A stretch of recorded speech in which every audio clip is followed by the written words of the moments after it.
Richard Ramirez, dubbed the Night Stalker, was an American serial killer who murdered at least 14 people and tortured dozens more before being apprehended in 1985. Richard Ramirez, who was he? Richard Ramirez was a serial killer from the United States who murdered at least 14 people and raped and tortured at least 24 others, mostly during the spring and summer of 1985.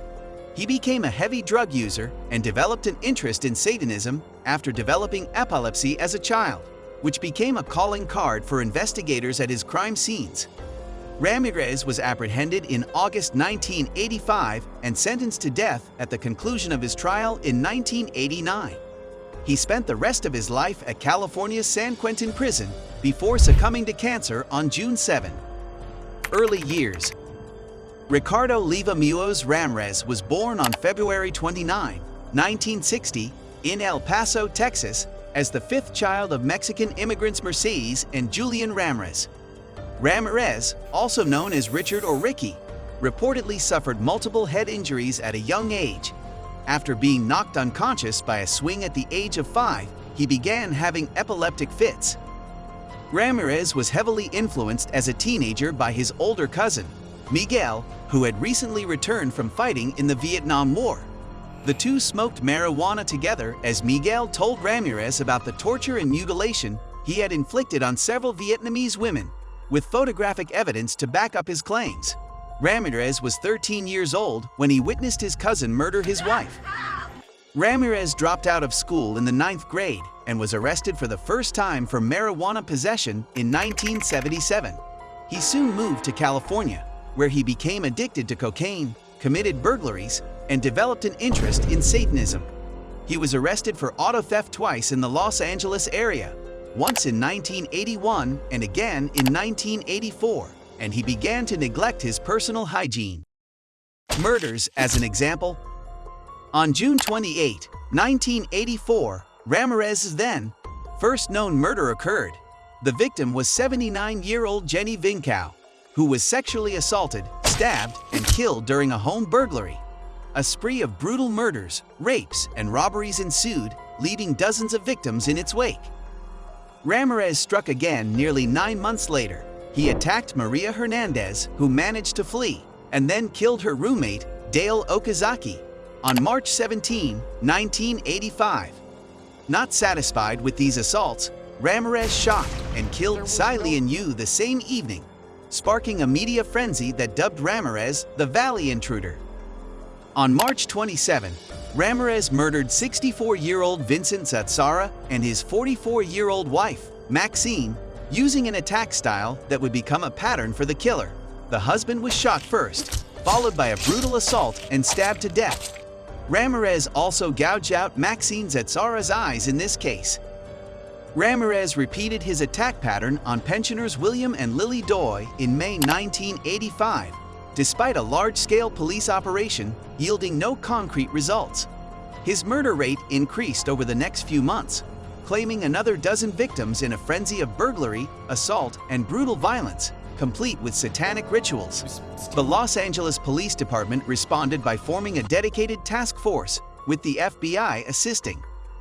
Ramirez was forced to flee the Los Angeles area that August due to relentless media and police pressure, aided by descriptions from his surviving victims.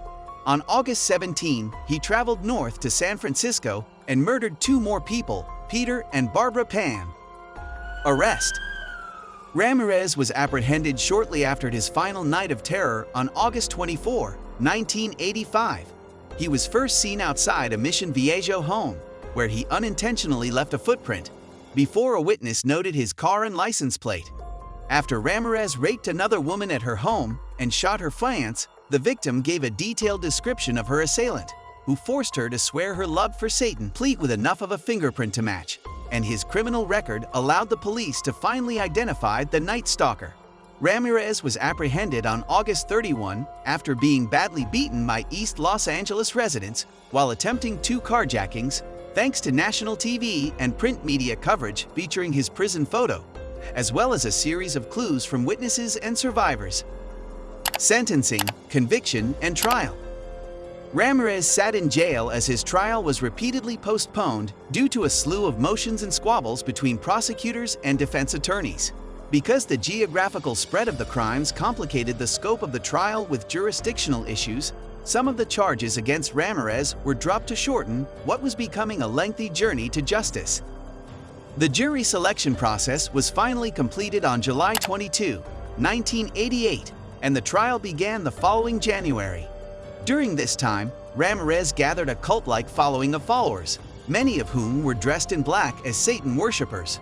Ramirez himself often dressed in black, along with dark shades, for his courtroom appearances.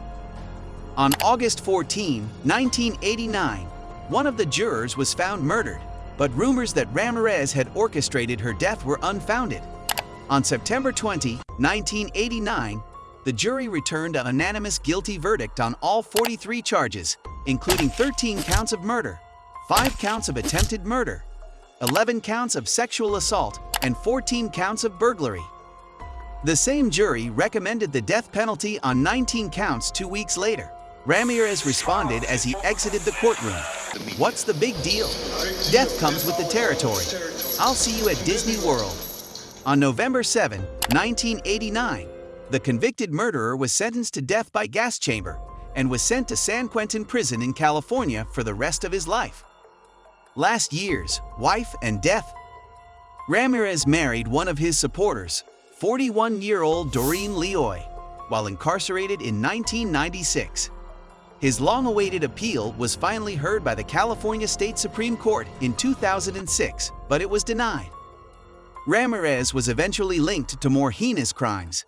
In 2009, a DNA sample linked him to the rape and murder of a 9-year-old girl in San Francisco on April 10, 1984. After nearly 24 years on death row, Ramirez died on June 7, 2013, at the age of 53, from complications related to B-cell lymphoma.